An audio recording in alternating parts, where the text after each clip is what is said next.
Good afternoon, good evening, or good morning from wherever you are joining us from today. Welcome to a Microsoft Reactor live stream event. My name is Kaylee, and I'm the event planner for the Redmond Reactor space. Before we kick off the session, I have some housekeeping rules I'd like to run through. Please take a moment to review our code of conduct. We seek to provide a respectful environment for both our audience and presenters. We encourage engagement in the chat, but please be mindful of your commentary and please remain professional and on topic. If you would like to refer back to today's sessions, you can do so on our Reactor YouTube channel after today's live stream. This session will run for about 1 hour. Please submit your questions through the chat and we will try to answer as many as possible. Additional learning links will be added to the chat during the session. It is now time to begin the session, so I will hand it over to today's speakers.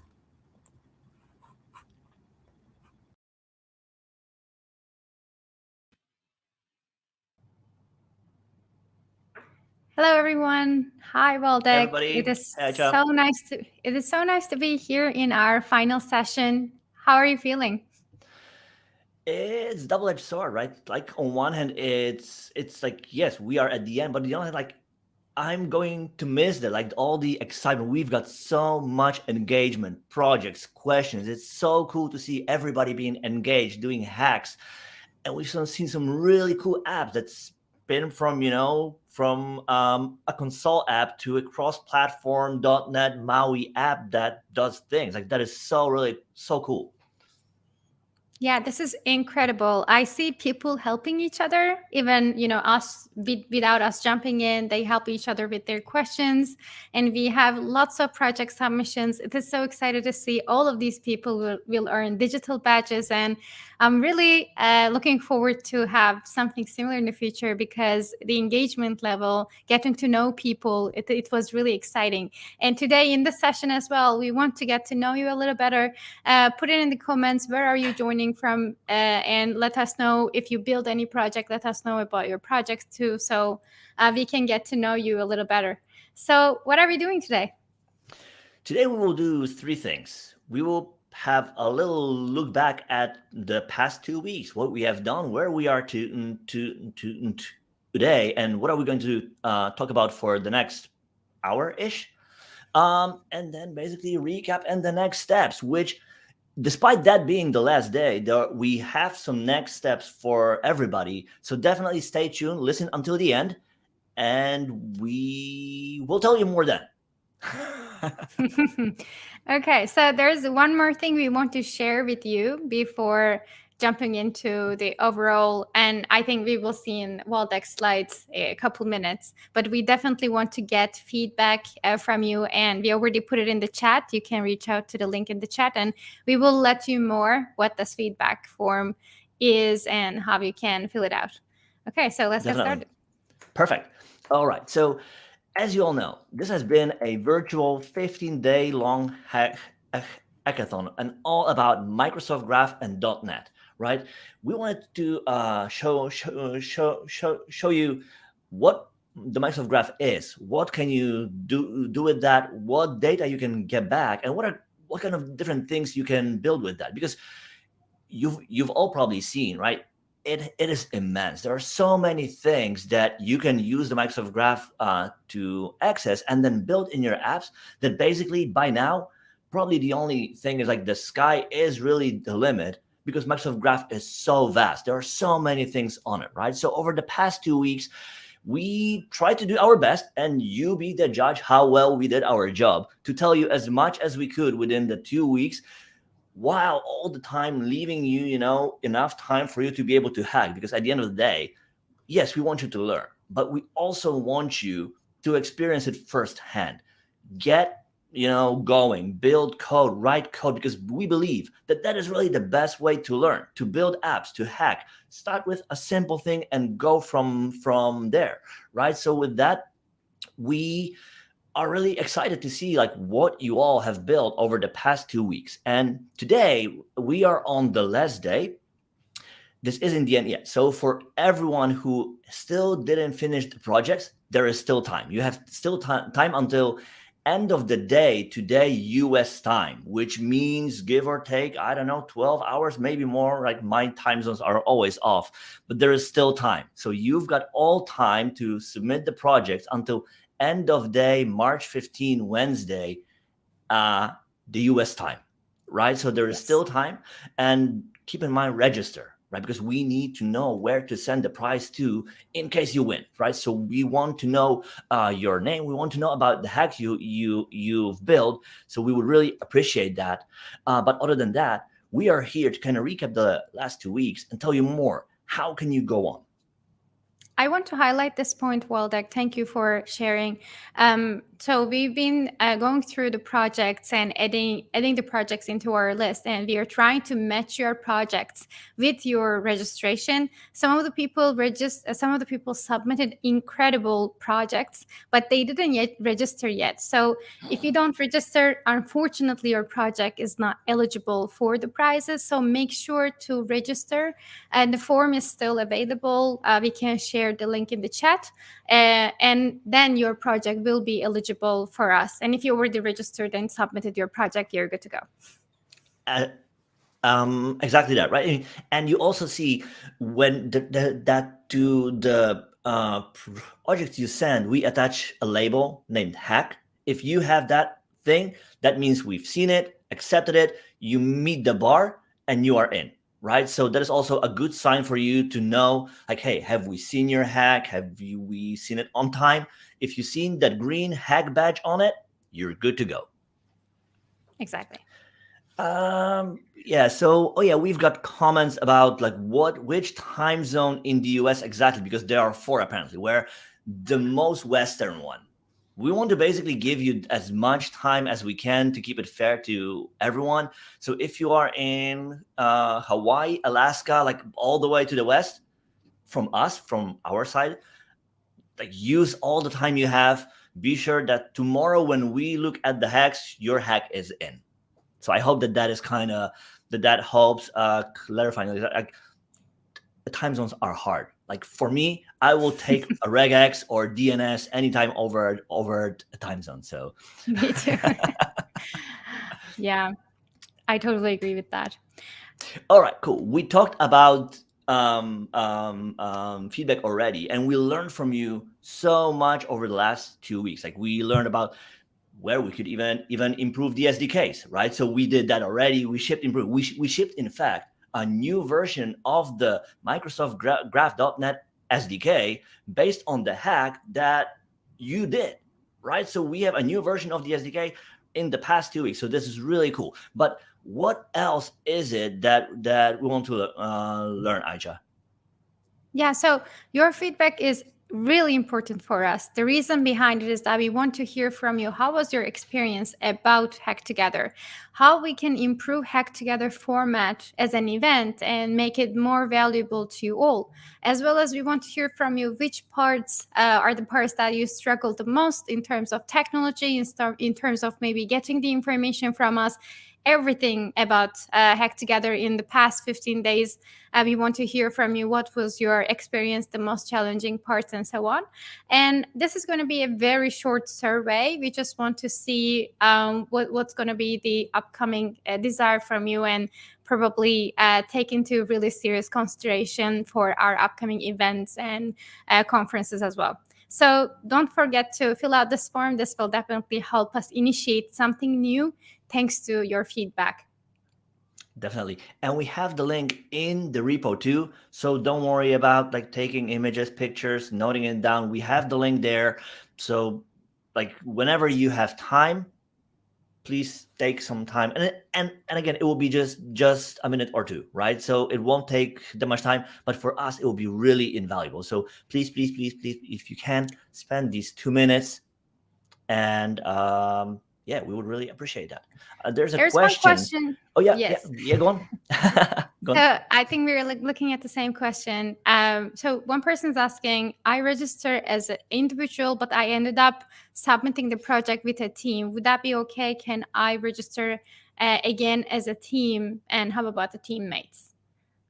All right, so you register, everybody on the team registers as a person by themselves. When you submit a project, the only thing you have to do is to list in there who worked on it. So so everybody on the team registered personally, right, with their name, GitHub, email, and so forth and so on. But then in the project, in there you list names of everybody who worked on it. Okay. Yes, and one person is asking the registration link. We will put it in the chat, but it's ak.ms/hacktogether/register. You can also find that link in our repo, but we are also putting in the chat right now. So you make sure to register before moving any further. Exactly. And why? Because we have cool prizes to give away, right? We talked about it already a lot, and maybe this is the first time you see us. So let's have another look at what is it that you can win other than eternal fame, right? Because everybody will know you forever because you won this hack, right? But as a winner or the winning team, because again, you can enter the hackathon by yourself or as a team. And with a team, we mean a team up to 4. So if you win as a team or up to 4, you will get Xbox. In fact, everyone on the team up to 4 people will get 4 Xboxes if you enter as a team of 4 and win. And then everyone on a team will also get a $200 gift card, $100 Azure credits, and digital badge. And we also have prizes for second prize, third prize. So it's definitely, we think at least, worth the effort and your time to enter, because if anything else, you learned something cool. You learned something that you can use in your work, at school. You learn new skill. On top, you make a chance to win something really cool. So we think that it's definitely worth the effort. One more question in the chat, Waldek. I submitted the repo, but I didn't include video. Is that a problem? No, it is not. So a video is an extra for us to make it easier to show your awesome work to everybody internally at Microsoft and in the open too. But it's not prerequisite. So a video is just an extra thing for us to make it easier to show your awesome work. If you want to help us, awesome. If you don't, if you are, I don't know, you are shy, you don't want to be on camera, you don't have the right equipment, perfectly fine. It doesn't need to be a fancy thing. You don't need to record even voice. You can just, screenshot, like go through your app, click around, show it work. Anything works. Like there is no prerequisites. It's just an extra step that helps us to show your awesome work to everybody. Final question, and then we can jump into the real exciting part. For the badge, do I need my Credly account? You will need one eventually, but the way it works is that we have, like, if you enter Hackathon, we will get your email from you. To that email, we will send email that you are now eligible for a badge, and to claim that badge, you will get another email with a link to create the right account in Credly, and with that, you will be able to claim the badge, right? So you don't need one up front, but you will need one eventually. Awesome. So let's jump right in the exciting part. With that, as we said, right, this is the end of the hackathon. This is the last day, but it doesn't need to be the end for all of you. And actually, it isn't even the last day for us because we are a part of community too. So with that, we would like to welcome our guests who are a part of community and who are here to work with you and help you all. Hey, folks. Hi, everyone. Hi. Hi, everyone. How's everyone doing today? Yeah, exactly. How are you, folks? Not everybody at once. Fabian, how are you doing, buddy? I'm doing well. I'm really excited to be here. Of course, if we're talking about Microsoft Graph and hacking, my ears are going to perk up. And if we're talking about community, because one of the passions that I have here at Microsoft too is working with the communities, I'm really excited. So really happy to be here. Cool. So with that, now that we have you already, how about we start with a few words about you? Sure. Who you are, what you do, who have you been in the past? Because you've been also an MVP, so I learned.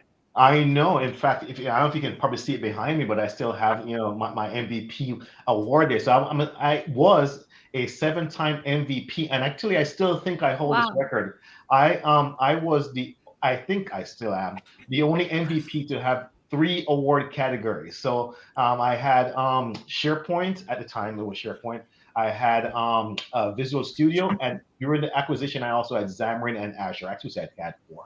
So I had a ton of different award categories, but this just shows that you can move across the swath of the entire community tech stack, and as long as you're doing excellence and really giving work, you'll be recognized for it. But now, I'm now in the MVP Reconnect program because I'm now a full-time employee at Microsoft. So yeah, I had to hang up the MVP robe and put on a new robe now, at Microsoft. At Microsoft, I am a senior product manager on the Microsoft Graph Community and Partner Experiences team. But in the community role, I'm also the PG lead for Microsoft Graph. Cool. Well, and you brought together with you some friends. So who do we have? Hi, everybody. I'm Agnes from the Netherlands, and I've been an MVP for 15 years. So that's a long time. No, I am old. That means I am old. But at the same time, that also means that I've been part of this amazing community, and this is the best part of being an MVP, really just having just you will see that we have a lot of fun together, even if it's just online. So I am a Microsoft RD, Microsoft MVP. I run a small consulting company called Search Explained. As you can imagine, the primary topic and the primary area we do is search, mostly on Microsoft technologies. I have 3 children. I love travel. I love meeting new people, eating all kinds of different foods and visiting new places and everything. And just having fun and being part of the community. Awesome. Excellent. And we also have with us Adam. Yeah. Hi, everybody. My name is Adam. So I'm like a freelancer working usually as a .NET developer or Microsoft 365 consultant for quite some long time now. I've been working at Hitachi Energy. So besides work, I'm a father of a really awesome kid. I'm one of the CLI for Microsoft 365 maintainers. I'm quite recent became an MVP from the M365 development area, so which is quite cool. I'm MVP for 1 month. Does it mean that I'm young? I hope so. We'll see. I'm also had the privilege to join quite recently. I mean, it was announced like today morning or yesterday. The PMP core team, which is the people that are organizing the life around the Microsoft 365 community and Power Platform community, which for me is like totally awesome because those are really awesome people that were a huge inspiration and still are for me. I'm based in Poland. I love to code. I rather express myself with coding as a typical developer, but I really like open source and especially have a lot of fun when I'm creating some solutions that help other developers to succeed. So VS Code is one of those areas I really like to contribute to, contributing to already existing extensions or creating new one and stuff like that. Yeah, I think that's all. Amazing. And I'm really excited for this part of the conversation because every time when I join hackathons or conferences, I always look for people I work together and people I chatted during the hackathon. And I'm looking for ways to continue connecting with them. So let's have a little bit of chat, how we can get a part of the community and what community does during these days and learn from your experience about the community as well. So removing the slides, Exactly. Let's start the chat. Yeah, so when Waldeck, you Archer and Waldeck approached me and said that you'd like to have a session or a talk around the community, I was really excited, and I thought a little bit long and hard in terms of who would I want to have represent and talk to as well. And there's a couple of things that come to mind. One, I said, I have to find somebody that's been doing this for ages. Like Agnes said, she's a veteran. In code terms, she's legacy MVP, right? I am More. No such thing. Oh. No such thing. and there's like No search. I'm 7 years. She's 2x mine, or a little more than 2x mine in terms of MVP. So she brings a wealth of experience, and I've known her for a long, long, long time. As Adam mentioned, he's a new MVP. In fact, I had to wait for him to sign his NDA so I could actually, reach out to him and say, "Hey, dude, we're doing this stuff. Would you like to?" Exactly. Yeah. I was literally on him every day, dude. Sign your NDA.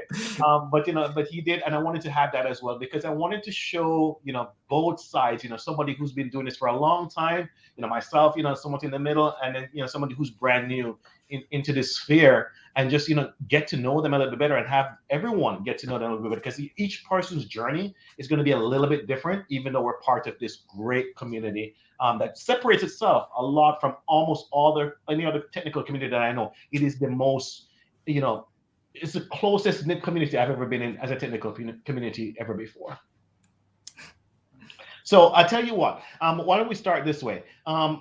Agnes, and to Adam as well, can you tell us how you got started in the community?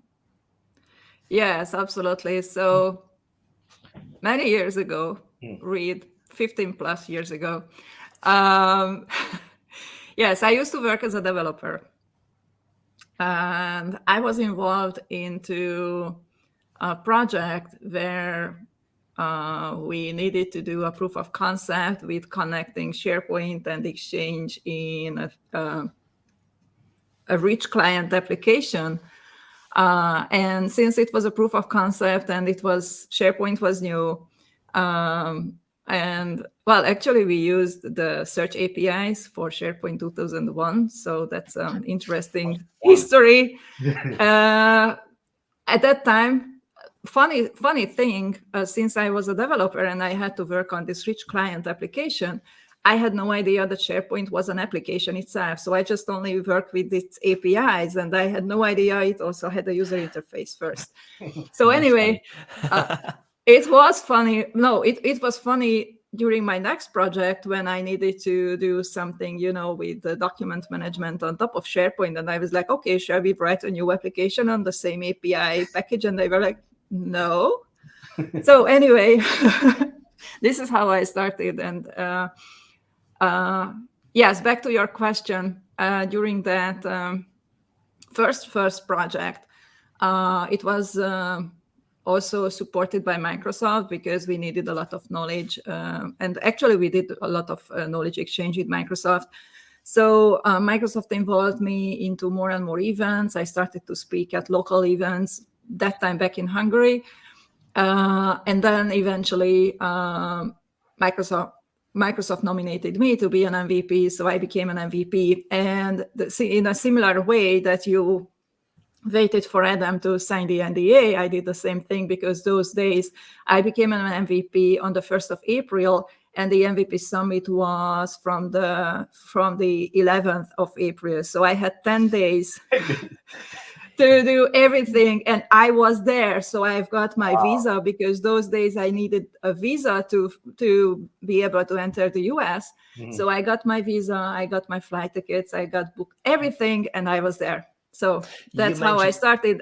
And of course, at the MVP Summit, I met a lot of amazing guys and who were just superheroes and, SharePoint gods for me. And yeah, but actually those days I had to realize that they are also human beings, which was fun. And you mentioned you became an MVP on April 1.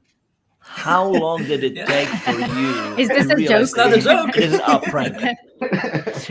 Well, every year, I was like, first of all, okay, am I renewed? And then I got the email, and I was like, I cannot believe it's a prank. It's a prank. Yeah, it must be. Yes. Yeah.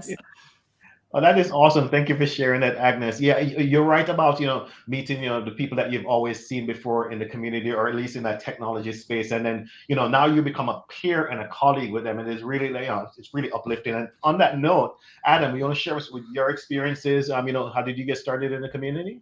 Yeah, I guess it was a bit similar, but it just started yesterday. It started also a long time ago. And also, of course, as a developer, since I am a developer even now, and I want to stay this way.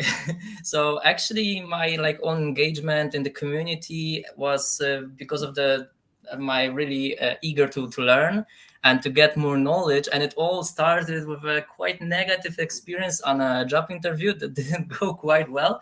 It was back in the days when SharePoint 2016 was introduced and all the modern experience together with it, and was also the modern experience that was supposed to also come. And back in those days, everyone wanted an intranet based on SharePoint 2013 and migrate from 2010 to 2013. So I was all about developing in this area, like, the sandbox, feature model, add-ins. That was awesome. I really like these technologies, but it's good that they're in the past. And now at the time I had like 3 open contracts at the same time. So I was really full of work. And then I just had another job interview for another contract, and it didn't go well. And I was like a bit depressed at how little I had to offer about the things that are going to come. And I managed to transfer this negative outcome to like a kick in the butt that, okay, instead of taking another contract and working again and again, and maybe repeating the same year every year, the same kind of development, I should rather sit down and do some really good self-learning. So I used search, but I think I didn't use the same search as you, Agnes. I just typically type, okay, that's it. And I found a lot of amazing materials. And basically, I started learning from the community, because most of the materials I found, like blog posts, solutions, open source, was done by the community. And then when I wanted to do a bit of a deeper dive in some tech, then I checked the docs, the MS docs and so on. But it started with Ignite, from someone's community blog. And for me, coming from like SharePoint 2010, 2013 on-prem to like a SharePoint Office 365 open source was like, whoa, that's a change, right? It's something new. And I immediately loved it. I started participating in almost everything I could regarding the community calls, and there were many, many things I could really leverage, a lot of good education from. So shortly after, for example, the PMP Weekly show started, I think, well, back in the days, it was SharePoint Dev Weekly. And at the beginning, even you didn't have like guests, you had only just reviewing the articles. For a folk like me, it was awesome, because I just wanted a broad spectrum of what's going on, what's going on in this area. And then when I was really interested in something, then I read the article, go deeper, and of course already tried to integrate it as a developer in some solution. Because if I learn something, the best way, if you learn something, is then when you try to use it and create something based on it. So the first tech I actually used, because I could, was the PMP PowerShell. Back then, it was, of course, SharePoint PMP PowerShell, and there was a 2014 version. So from a folk like me that could transfer from the SharePoint on-prem management PowerShell to the PMP PowerShell 2014, it was just a natural transfer to do. And still, back in those days, PowerShell was like only Windows, right? Yeah. And then shortly after, on one of the community calls, I stumbled upon, someone did a presentation about the CLI for, back then it was Office 365. And I was like, yeah, like you could do it on Linux and Mac. Like, you can get more open than that. And then later on, in a couple of years, I even managed to run it on an Android phone. So it was like a Doom game for me. It can run everywhere, right? And so for me, it was really like, I really wanted to check it out, how it's built, from a guy from the .NET really area. How does it work? And it turned out it was all written in JavaScript and TypeScript. For me, back in those days, TypeScript was quite new.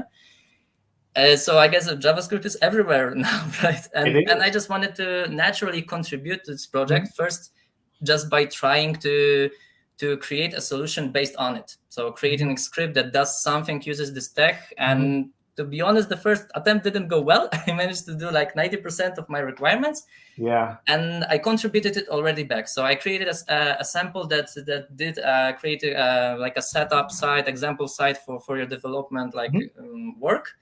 And I thought, okay, maybe it will help anyone else. I don't know. Maybe the maintainers say, "Hey, dude, this is too easy. We won't take it.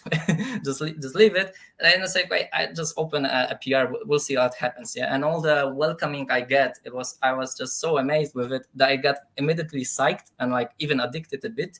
Yeah. And then it just moved on. Just this learning cycle and contributing back is just a natural thing for me, and I love it. That's awesome. Listen, thank you for sharing it. It's a great arc to the story in terms of how you went from, a consultant doing work, and then, your own self-learning, which is part of the community as well, which is, your own personal development and your personal brand, and then doing stuff for the community and then being recognized on that. Before we go too far, I want to, encourage everyone on that's listening to this on YouTube as well. Ask your questions in the chat so that we can get them as well. I want to involve you as a part of this journey. If you have any questions, I saw a few people already mention that it's great to see some familiar faces. Glad that that's here for us. So ask us a ton of questions. But even before we leave both Agnes and Adam, who we invited as guests, I'm really interested in hearing from Ache and from Waldeck. How did you guys get your start in the community as well? Waldeck, would you like to go? No, Should I go first? Not prepared. Not prepared. You go first, Ache. My experience is pretty different than the folks in this live session, because everyone here had MEP experience, which is for professionals who work with Microsoft technologies. But I have different experience as a student. Microsoft has also a program for students, and I was a part of it 10 years ago. I was a student partner. Now they're called a student ambassador. I was back in the days based in Turkey, where I'm from. And as a student studying engineering, I joined the Student Ambassadors Program, and the level of diversity, level of engagement, and also I got a chance to meet with different students from not even different universities in Turkey, but students across the world, across the globe. And we got a chance to connect and build projects together. We got mentorship from MVPs, and the level of engagement and the things you learn as a student, other than what school teaches you, such as making a presentation, how to build a project, how to start building something on GitHub, and so on. These stuff, obviously, when I was studying engineering, was not a part of my life. And when I joined the community, it was totally different experience. And I started seeing a little more how business, real enterprise work, and what they expect in real life, other than the engineering style. I'm assuming it might be different these days from 10 years ago. But my experience started as student partner. And after that, I got an opportunity as an intern at Microsoft. And right after that, I joined at Microsoft as a premier field engineer. And I work in the field for a couple years with customers. And after that, I joined the advocacy. And now I got a chance to work with MEPs and student ambassadors across the globe, which I feel like I am lucky, because not everyone working at Microsoft have the same opportunity. Since we are working in the advocacy team, it is so exciting to see MEPs, student ambassadors joining from everyone. And if you're interested in learning more, feel free to ask questions about MEP program, MSP program. We can, deep dive, and we can talk about all these programs for hours, I guess, with all these folks in the live stream. That was one of the things I said. I said, oh, they're only going to give us a half an hour. Oh my gosh, well, we're going to squeeze all of that in there. But that's an amazing story, Aisha. Taking it from the student into the professional realm, you're right. A lot of things that you learn in college, it is to prepare you for that work. But once you get into work, they establish norms, they establish ways of doing stuff. And, it's not actually take everything you learn and throw it away, but here's how you augment it to really make that impact. So, that's fantastic. Waldeck. Yeah. Finally. Yeah, I recall. I think that was in 2005. I had internship at a company, and my project was to build a content migration tool based on SSIS. Mm-hmm. So the SQL Server 2006, I think, back then. Yeah. So basically extract content ETL, from one CMS, move to other. Yeah, ETL, exactly. And I've done all of that. And I think I was done before like 2 weeks ahead of time, or 3. So in other words, like I was done with my assignment and I had time off. And they was like, okay, like you are here anyway, we're paying for you. How about you look at this thing? And they gave me an external disk with a VM on it. And back then, my background was PHP. Mm-hmm. I did before that Delphi, Pascal. Like I never touched anything .NET and C#, ASP.NET, never at all, right? And like my experience was Apache, where if you open a folder, like there are the files, like that is your site. Mm-hmm. And here I got this VHD, and that was in virtual PC with IIS. And I can open a site. It was MOS 2007.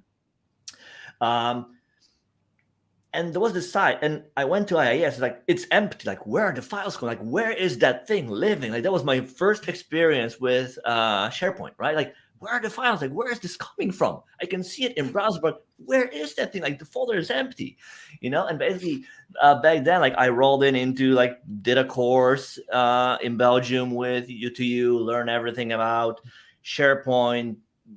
And basically, for a long time, I would build internet sites. I think I haven't built a SharePoint intranet for only after like 6 years or 7 years. Seriously, it took me that long really to get my first intranet, because all of the work that I've done first was really internet sites, right?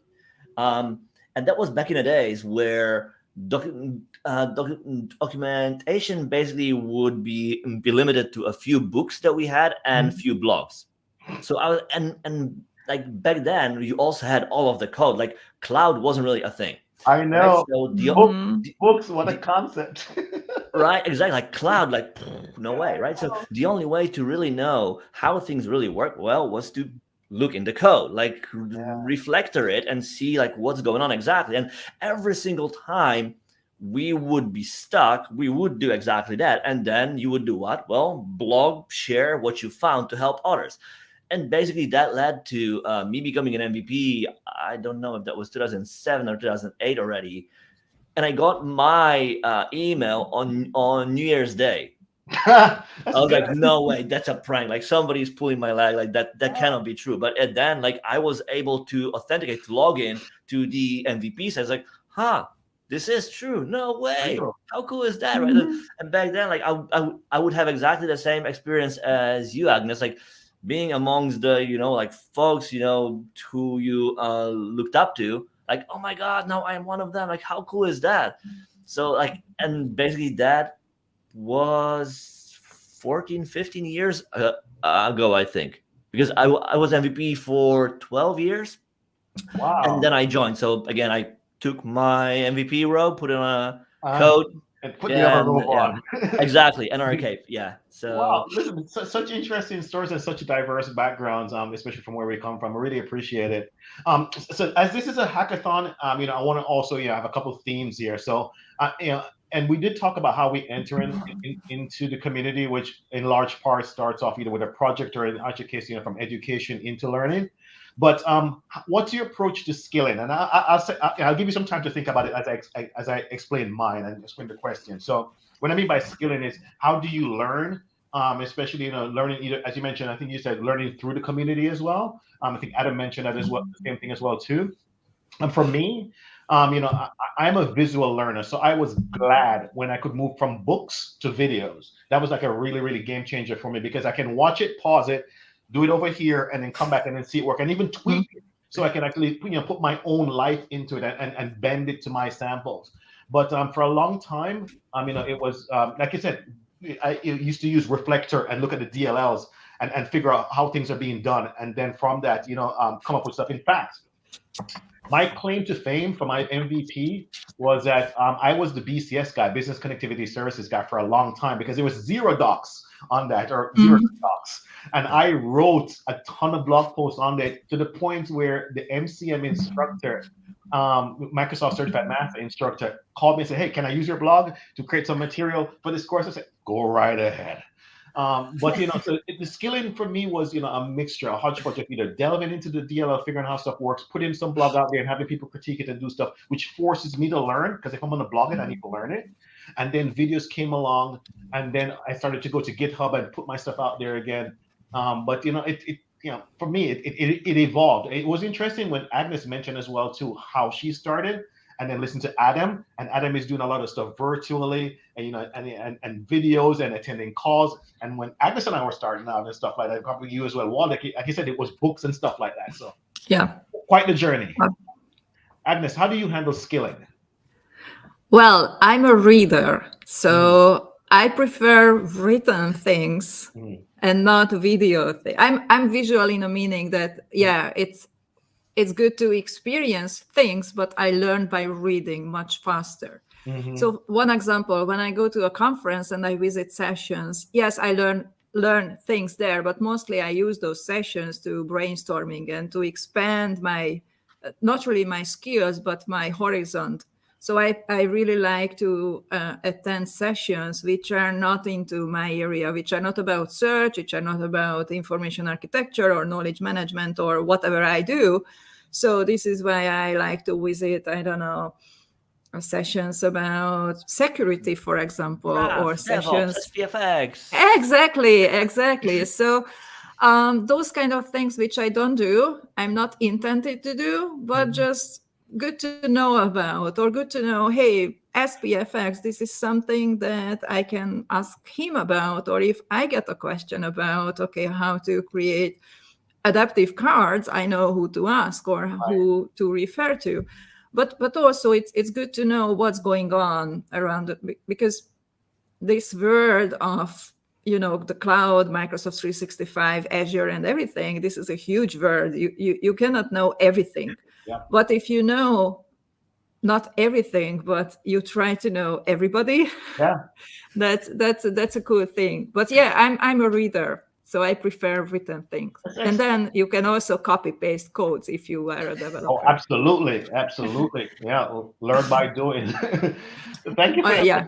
That's fantastic. Adam, how about you? How do you approach skilling? Yeah, to be honest, pretty much the same. I also love reading materials. The fact that you can scan over the whole blog and just look like doing scanning of the text was the part that's really interesting about for you to read. This is how I go about it. Okay, I also used to, or still a bit, check out the YouTube movies, but usually it's 1.3, 1.5 of the speed to catch up, just to see what's going on. Yeah. So sorry, Waldek, the PFP weeklies are also sometimes 1.5 speed. 1.2 the speed. Yeah, that's it. But I rather reading just because of the scanning, so you get the broad what's going on in this article and where's going on. But I also recommend participating in the community calls, and also like our community is really all around Microsoft 365, and it's a huge beast. And also you cannot do really hardcore and really great development on Microsoft 365 if you don't touch Azure at all. Sooner or later you're gonna have to do and leverage some services, and this is a huge beast. So keeping up on all of this is like, and I wouldn't recommend going in every detail of every service. Like, okay, this is this service on Azure. Okay, go through the docs. I read.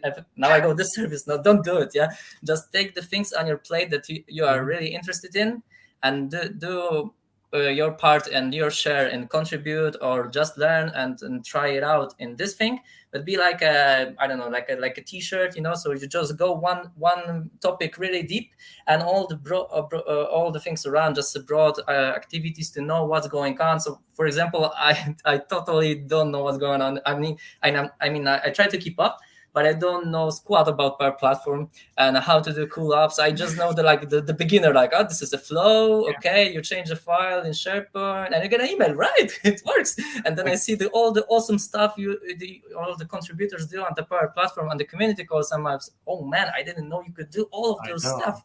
It's awesome, right?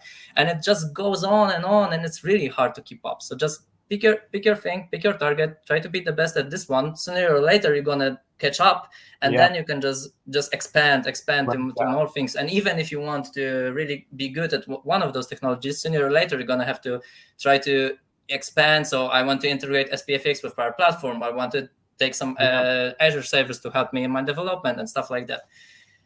Reading again. That's fantastic, because I think both you and Agnes touched on something as well too. And for me as well, and I guess I should mention it here in just one concise sentence. You don't have to know everything, And as Agnes said, you just don't have to know everyone. You really need to know the right people, right? So for me, joining the community, what it gave me was just access to the people that are top of their game. And I'll name drop a person right here. I remember one time I was stuck on an ad, because I'm a dev. I was stuck on an admin piece of configuration for the SSP, the service providers that were part of MOS 2007.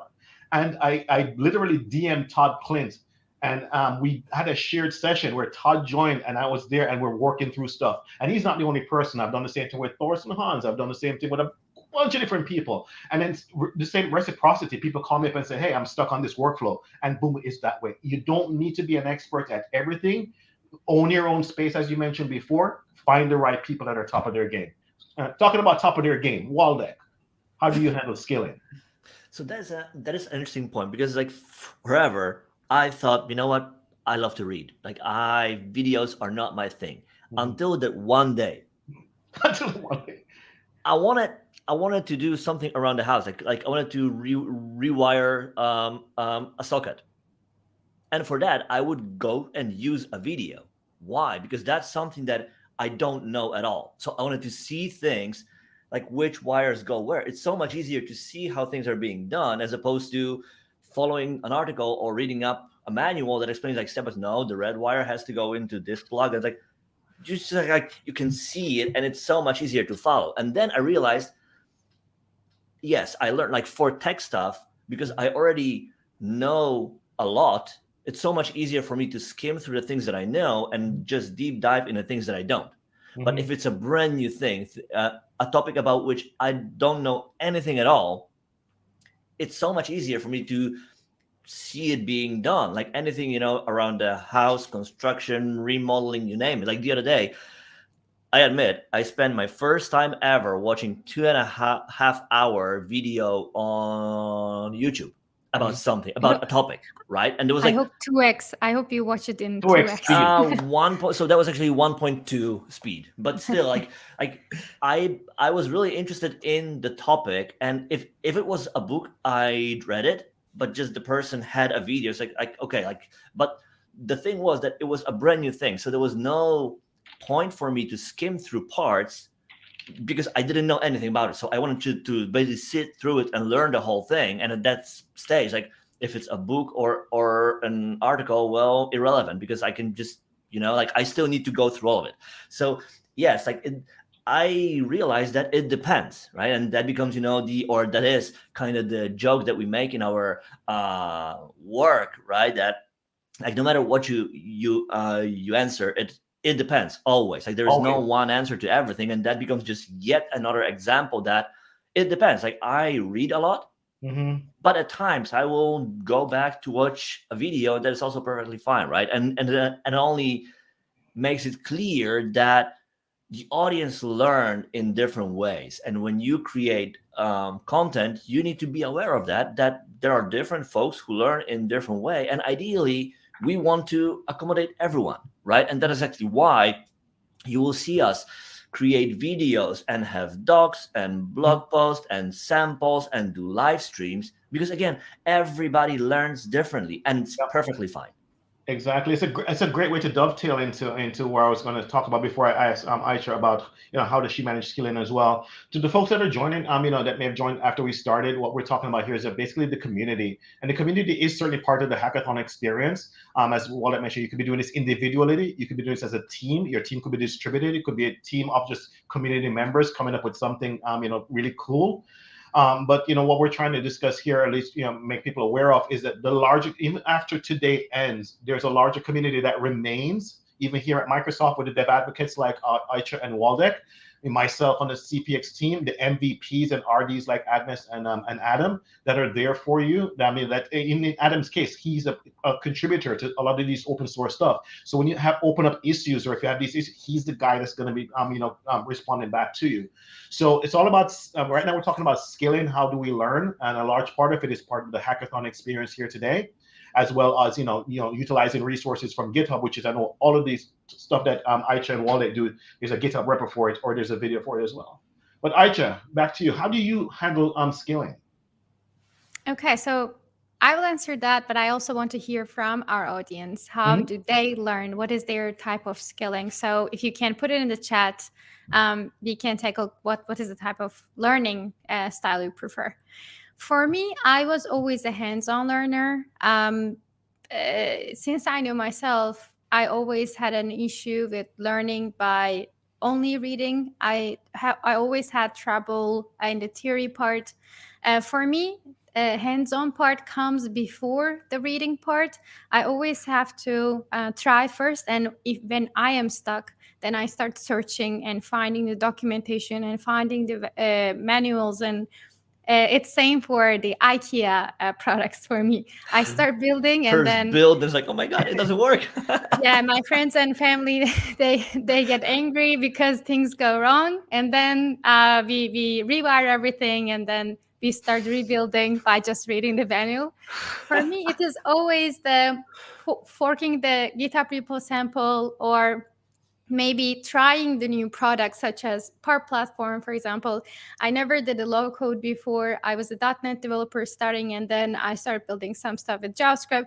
But for the first time when I tried Power Platform, I just went log in and try build something from scratch by myself until I get stuck. I went through the entire thing, and then in one point I couldn't do something and just started searching about the documentation and searching, and basically after that part, consuming the content. For me, the type of the content doesn't matter much. If I find information in the official documentation, or if I find the same information on YouTube, or maybe Stack Overflow, both of them are fine with me. Right. But I first need to try first and understand what is this about in the first place. And then I start going through the documentation, videos, any type of learning material. I think I'm the other way around in terms of learning. And I don't really recommend it too much. Well, like I said, I think everyone has their own style. That's the beauty of it. We approach these things differently. Looking at some of the chats and threads, you can see. I love this one from, where is that right here? It says it was a formula. There it is from Benedict that says watching plus reading plus doing is equal to success. That's amazing. I love that formula. And as a developer, that sinks right in. A lot of folks mention, watching and trying things, hands-on learner. I think the diversity that we have here, even amongst us as just panelists talking, is reflected in the audience as well. Again, as we talked about what GitHub provides. Tell you what, so we only have like around a few minutes left. I knew we were going to get you time. Let me ask you this: I want to figure out how you guys contribute and give back, because I think a lot of it is, the reason why the community exists and is so vibrant is because we give back. You'll find me at conferences, sitting, chatting, doing sessions and stuff like that. I've seen a ton of you guys at conferences as well. Or in the case of Aicha, I've seen a bunch of your videos even before I joined Microsoft. And I think a lot of my skilling came from that as well too, because I love videos. So I'd be interested in finding out, and I'll start with you this time, Aicha. Well, no, that's not true, because I know how you do yours, because you put it in GitHub. It's all over the place. Yeah, I'm going to start with Adam this time. I want to find out, how do you contribute, back into the community besides the stuff that you're doing, or talk a little bit more about the stuff that you're doing as a contributor to PNP. Sure. So, of course, as a contributor, as a developer, I love to contribute back with code and with existing solutions. So I try to introduce my own solutions or contribute to already existing solutions, and in many ways. And I think one of the easiest ways to get started, and I think it's the best contribution you can actually do, is contributing samples. I really like this kind of contribution. We have a awesome, for example, for every kind of technology, for the web parts, for the extension, for the Power Platform, for the script samples. I love how it expands on, and people are contributing, folks, all the time, new samples. It's a perfect way to learn, when you really learn something new, and then you try something to build something based on it and contribute this as a sample back. Even if it's something really easy, don't be shy. Maybe someone from the other part of the world is actually trying to learn from scratch, and will be looking for this really easy sample that just starts the app and does the simple endpoint request to one graph endpoint, and that's all. and your sample will be perfect for this, right? So contributing samples I think it's one of the best way if you want to contribute with code. Of course, contributing to existing solutions that are working, like the CLI, like the technologies wide, like to the PMP partial, is also awesome. It's sometimes a bit harder, but always take a look and check the issue list, and there's always a good first issue label. So these are usually issues labeled in a kind of way that they're easy to start. And for sure, every maintainer will be more than happy to help you out to get started if you are new to this area. So don't worry at all. I try to contribute with a bit of blogging because I'm not good at it, but it's always a really also a good example to learn. I think when you also try to explain a concept to someone else, and writing an article is actually this, that's when you go and do a deep dive of the thing you want to explain, and you're looking at the details. So this is a really awesome thing. And also, I heard a bunch of times that am I going to write the same article? I already read the free articles that are actually the same. Don't do it. write that fourth, that fifth, that sixth article about the same thing, because as it was already mentioned here, we are also trying to learn from each other experience and perspective. And so in someone's article, I'm not going to learn from your experience and your perspective. Maybe you learned something in a bit different way. Maybe you described something that's totally not mentioned in this article. So don't be shy and try to contribute as much as you can to give back, to help other people learn. And this is also the way you will learn. Yeah, I don't do movies. I don't do YouTube. Awesome. Thanks very much. Yes. Agnes, I think we have like 5 minutes left. I want to give you, like a couple minutes for the same question, and then we'll turn it back over to Aicha and Waldek to close us out. How do you contribute back? Yeah, so I'm almost the opposite as Adam. In the meaning of I am not a developer anymore, so I don't contribute, sample codes and those kind of things. But I write. I started my blog. I think when the blog as a concept was very new. So I think in Hungary I was in the first 10 blogs. Back those days, I started it in Hungarian, then I realized that nobody read my blog in Hungarian, so I switched to English, which was definitely a good decision. But anyway, so I write a blog. I write different kinds of articles, ebooks, book chapters. So everything that is written is my thing. And the interesting thing is I'm an introvert, but the other thing I love doing is public speaking, just going to events, be on the stage and be in this totally shifted mindset, or I don't know what is that. That flow is just, it just cannot be anywhere else. So that's my other thing. Speak at conferences, do workshops. That's awesome. And yeah, I should do more YouTube videos. I have a YouTube channel. I do videos, but it's just not the same. So I have a couple of, toys and different teddy bears on my desk. So I try to talk to them when I do videos, but it's just not the same. But I should do that more. Yeah. Everyone has their own style. Trust me. When I talk, I look outside to the trees and I see passersby and I talk to them as well too. But it would be weird because the window is next to me, so it would be weird if I talk like this. That's very true. That's very true. Look, listen, I want to make sure that Aicha and Waldek, and I know this was going to be not enough time, but I want to make sure they have time to hand back over. Thank you both, Agnes and Adam, for joining. Let me pivot it back over to Waldek and Aicha to close us out. What an incredible closeout for us for Hack Together, learning from the community and how you learn, how was their experience throughout the years. Thank you so much, Fabian, Adam, Agnes, for joining today. And Waldek and I, we want to close out Hack Together with this session as well. And before we close out, we want to address a couple of things. Of course, if you're the first timer watching this video, we had an incredible hack together in the past 15 days. If you're interested in checking out, go to our repository and see what people did throughout the 15 days and take a look at their project. They're really inspirational, really exciting stuff going on in our repo. And I think registration link is not that valuable at this point, but maybe you submit the project and forget to register. That might be the value for you. We also have a feedback link, right, Waldek? We maybe it will be better to mention that too.